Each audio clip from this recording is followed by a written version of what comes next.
محمد استنى. ايه؟ مين ده؟ ايه؟ مين ده؟ ده هاني، ما تعرفوش؟ ده هاني. يلا يا هاني، يا هاني، يا هاني، هاني، ده يا هاني، هاني. النهارده قررنا انا واصحابي نروح دنيا الجمبري ونجرب الاكل هناك.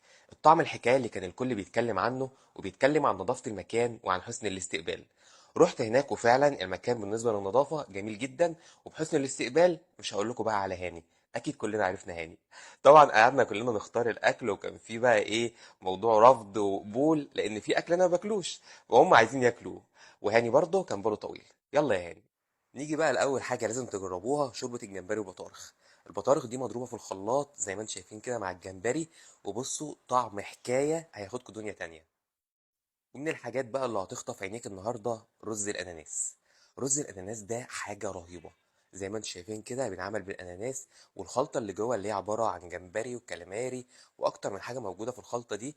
هتخليك فعلا ما تستغناش عن الصحن ده، لدرجه ان انا قلت لهم مفيش حد هيلمس الصحن ده وانا مش عايز حاجه تاني من على الطاوله. اما بقى فليك كريسبي قشر بياض ده كان لازم اعمل له تيست لوحده.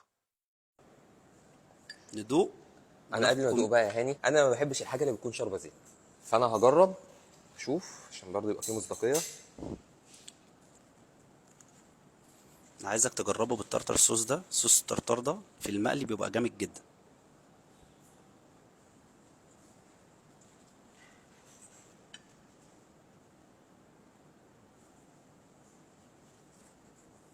ده الزيت اللي طلع منها.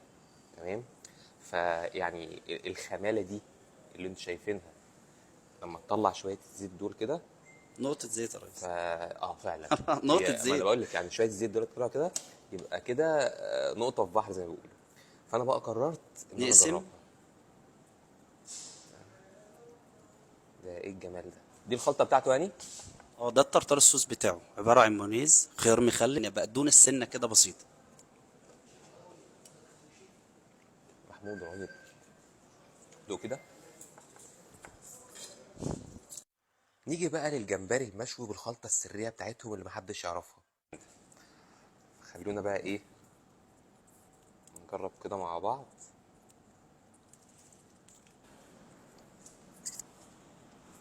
رهيب.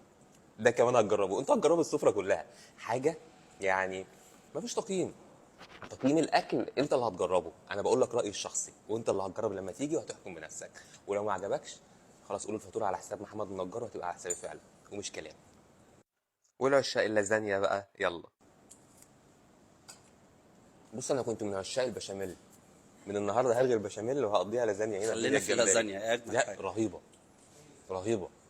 ودي بقى من ضمن الحاجات اللي هم طلبوها اللي انا مش هستخدمها، عشان كده مش هقول رايي. ده يعني جديد. ده بخلطه اسكندراني. خلطة اسكندراني. طب صلي على النبي يعني. على ابدا السلام. انا مش هاكله.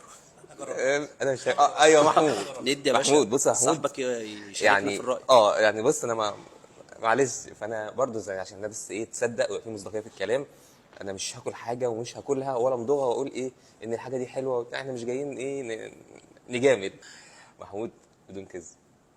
بص يا جماعه، اللي هيجي يجربه وطلع مش كويس هيخصم من الفاتوره وهيروح على فاتوره محمود، مش الفاتوره بتاعتي. هيروح على فاتوره محمود. بس بجد بصوا يعني ايه، هو شكله من بره حلو. شكله طعمه على ضمانة محمود، شكله وطعمه. اما الجمال بقى اللي بتشوفه عينيك دلوقتي مش هيبقى جمال الشكل وبس، لا هيبقى جمال شكل وجمال طعم. صحن السلطه ده انت لو مجربتوش عندهم يبقى انت ما اكلتش سلطه في حياتك. عبارة عن جبن، دبس رمان، على عنب، على بنجر، على كابوتشا، على جرجير، على عين جمل، على لوز، حاجة كده ميكس. بنسميها ميكس القنبلة. تاكلها ميكس تفتح. قنبله. لا هو تفتح فعلا نفسك قنبله. للأكل بجد. بس انا شايف حاجات تانية كمان غير الشمندر والعنب. عندي الطماطم الشرشي برضو في قلبها الجرجير والكابوتشا. لا بجد، بس استنى بقى ايه، احنا ندوق. ندوق. ندوق. انا بقى مش هحط شويه كده، لا انا النبي عربي عليه الصلاه والسلام. على فضلات السلام. قسما بالله مش عشان ان انا بشوف الفيديو ده او اسجل فيديو حاجه. هو ممكن اخده معانا مروح. يا باشا بألف هنا. حبيبي. خد، ما أنا شخصيا معاك وأنت مروح. تعالوا جربوا ميكس السلطه دي. تمام، حرفيا حرفيا. اللي هيجي هنا وهيجرب السلطه دي والله العظيم يعني يمكن يتمنع عن ده كله يقعد ياكل سلطه بس. نيجي بقى للجمبري الكريسبي.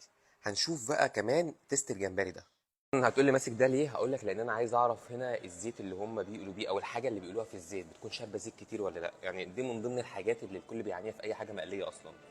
فخلينا ايه، نشوف الجمبري كده.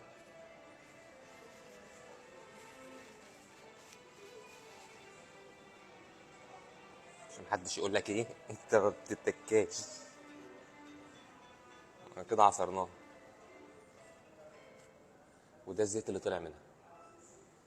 فبجد برافو، شوف ممتاز وكواليتي عالي. عشاق الكابوريا بقى، معايا صحن كابوريا بالخلطة مشوي حكاية. يا هاني. في خدمتك طبعا. ايه ده يا هاني؟ الكابوريا بتطلع من البحر على طبقك مباشر. الكابوريا النتي دي يعني انت هنا جبتها دنيا لي من البحر الجمبري لحد هنا؟ مباشر. ده احنا بنرمي الصناره بنصطادها، عندي بحر صغير تحت، برمي الصناره بصطادها بجيب لك كابوريا حيه. انزل اصطاد. نصطادها في خدمتك طبعا. لا بجد، بص اقول لك على حاجة يعني. انا بس ايه، هوريكم. لان اكدب عليكم لو قلت لكم ان انا باكلها. تمام. يعني انا ما باكلهاش، فلو اكلتها وقلت لكم رايي يبقى انا بنافقكم دلوقتي. فحاجه انا ما باكلهاش مش هقول رايي فيها، انتوا اللي هتقولوا رايكم فيها. بس انا حبيت اوريكم الحاجه اللي موجوده، عشان ما حدش يقعد يقول بقى انت بتاكل وبتقول ان حاجه جميله ومش عارف ايه الكلام ده. لا، حاجه انا ما باكلهاش مش هقدر افتي فيها. فدي انتوا اللي هتجربوها يا هاني. دي هم اللي هيجربوها ماليش تمام. دعوه. هي قلب الكابوريا باين والبطروخ ظاهر في كعب الكابوريا اللي هو الظهريه بتاعه. ونبص على الريش بتاعتها، هي كده شبه متنضفه يعني حاجه. دي اه كده بص اللحم بتاعها ظاهر ان هي يعني طالعه من البحر بالفعل. نيجي بقى لسندوتش البرجر سي فود. تمام. انا كده كده اساسا الجيم والدايت والحاجات دي كلها مش ظابطه معايا النهارده، خلاص باظت. يا هاني باشا، حبيب اخوك، قول لي بقى ايه مكونات السندوتش ده؟ ده برجر سي فود عبارة عن خس ومايونيز في قلب العيش. احنا بنخبزه هنا، ما بنجيبش الكايزر ده من بره، ده بيتخبز هنا. عجينة السي فود جمبري وصبيت بتتعمل على الجريل، بيطلع بالشكل اللي قدام حضرتك ده، مع الفرايز ومع التارتار صوص بتاعه ومع صوص الدباسكو اللي حضرتك الريمكل التاني في انا الطبق. هجرب يعني. نجرب. بص يا هاني، انا عايز اقول لك على حاجه. ال انا مستحيل اكل الخبزه دي في الايام العاديه. تمام. النهارده يوم مش عشان عادي. الدايت لازم اكسر النهارده يوم الدايت مش عادي النهارده. عندكم. الدايت النهارده في ذمة الله.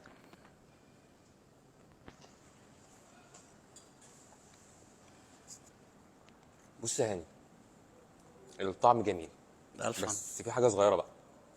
ال ال ده ناقصه الكاتشب. يعني اكيد اللي هيجي مثلا، انا بعرف الاغلب يعني بطاطس معاها كاتشب، ده ايه وده ايه. فاكيد اللي عايز البطاطس دي هياخدها بكاتشب. ده تارتر هيفضل. صوص والتاني ساوزان ايلاند، بس انا هضيف الكومنت عندي ان انا هشتغل على الكاتشب مع الفرايز. دي الحاجه اللي ناقصه الحاجه دي تمام. وتكمل بيها. فبجد الطعم حكايه. من الاخر كده، لو انت من عشاق المأكولات البحريه يبقى لازم تروح دنيا الجمبري، بالذات الناس الكيف الجمبري. هتاكل وهتنبسط، طعم حكايه وشكل حكايه، وفاتورتك عليا لو ما عجبكش.